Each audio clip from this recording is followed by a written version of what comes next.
Hello, welcome to Movie Musters. Power Book 3, Raising Kanan Season 4 Episode 3 sees tensions rise over dinner and deception. The hour started with a murder and ended with an awkward family dinner, yet Power Book 3, Raising Kanan Season 4 Episode 3 felt slow. It was not a bad slow, but not a good one either. It's just a slower setup hour that, hopefully, will get us closer to the meat of this season. Unique's plan to screw over Raq and Kanan has gotten off to a swimmingly easy start, namely because no one has figured out that he's alive yet. The jig will be up the second someone recognizes Unique and lives to tell the tale.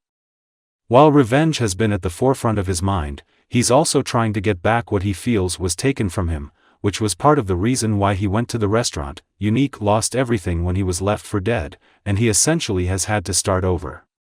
Taking a significant amount of product, as well as money, will allow Unique to settle some debts and get started on re-establishing himself. Unique's vision has been clouded by the incessant need to derail Raq, and the day those two get within 5 feet of each other and must have a conversation will be one of the most explosive moments in Power Universe history. Raq will have a heart attack when she sees Unique's face, but she'll be even more shocked to learn he's been sabotaging her business, which this season is starting to feel like her entire life. There's something different about Raq this season regarding Kanan. She's much more accepting of the status quo, which is a far departure from past Raq, who constantly made terrible decisions to keep Kanan under her control. Did Raq finally learn she pushed Kanan to the point of no return? Or is she using their business arrangement to find a way to slither her way back into his life, whether he likes it or not? It's nearly impossible to give Ra the benefit of the doubt because she's done so many questionable things over the years with little concern over the potential emotional fallout, but maybe she is trying to atone for the past. She was there for Lou-Lou when he got his sobriety chip, which was the last place I would have expected her to be. The Raq and Lou-Lou relationship felt irrevocably broken during Power Book 3, Raising Kanan Season 3, but therapy and sobriety have helped Lou-Lou in immeasurable ways. He was able to step away from his environment and talk about difficult emotions, and best of all, he could extend himself some grace. So much of Lou-Lou's drinking was to mask the pain he felt. And it was pain coming from a lot of different angles, even if the main one he focused on while under the influence was Raq. Sad Lou-Lou, Power Book 3, Raising Kanan Season 3 Episode 6. With a clear mind and a lot of time to sit with himself, he's now in a place where he truly does want to move forward. It was important for Raq to hear about what he went through so she could see and understand his progress and how broken he was at that point in his life. And she did play a part in that. I've always liked the Marvin and Raq dynamic better than Raq and Lou-Lou because while Raq bosses them both around and lords her power over them, she is apt to treat Lou-Lou more like Kanan than a brother at times.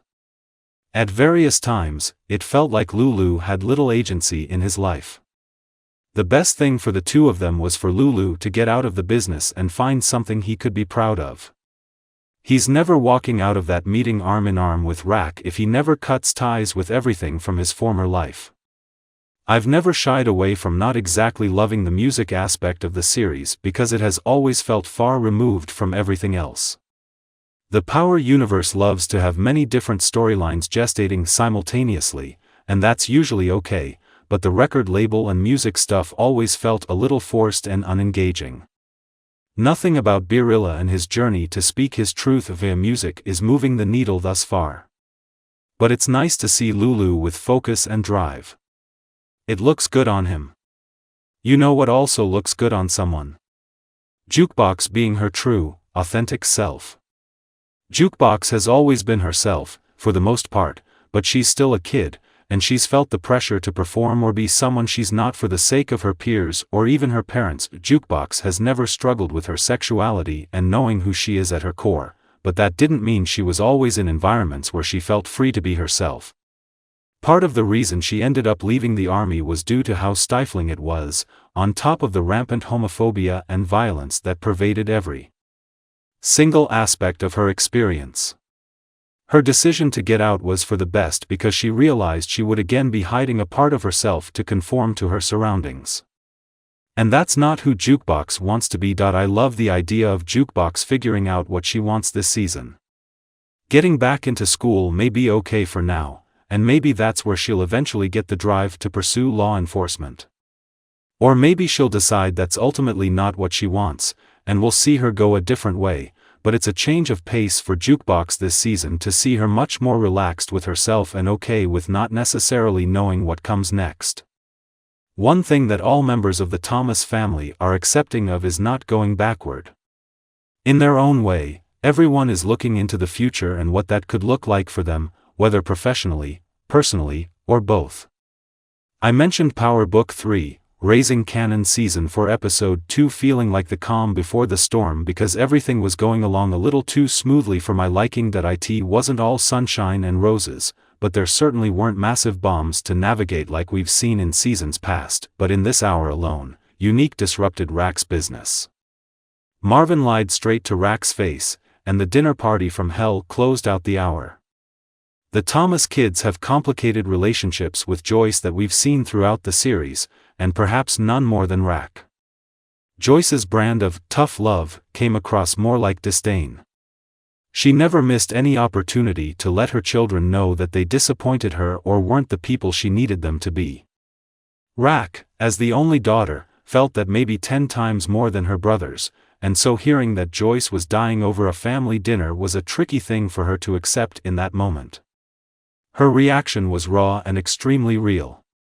Raq is often fully in control of everything, including her feelings, but no matter how she feels about her mother, she has to be angry and scared at the same time. Yes, everyone at that table has been around death, but it's a whole lot different handling impending death when it involves your blood. The Thomas family is intriguing because it is so close yet estranged.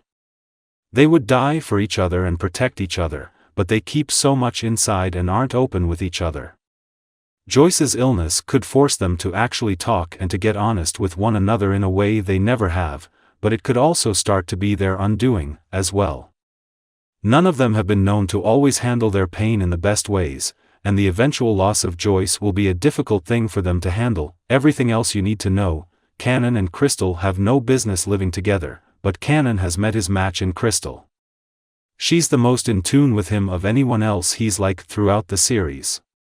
We barely know anything about OC, but I do know that I already feel terrible for him in advance because Unique is going to kill or torture that man, and he doesn't deserve it. It was sweet to see Marvin check in on Amber. That whole Gerald business really messed with Marvin's head. Speaking of Marvin, he has no one but himself to blame for doing things behind Raq's back and lying to her. He'll have to deal with those consequences when she inevitably finds out. I don't think we've ever seen Jukebox smile more, and you know it won't last, which is both sad and terrifying. Alright, folks, what did you think about this hour? Was Raq's reaction to Joyce's news justified? What will Unique get up to next? Leave all your comments below so we can talk about it.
Please don't forget to like, comment, share and subscribe for more videos. Thanks for watching.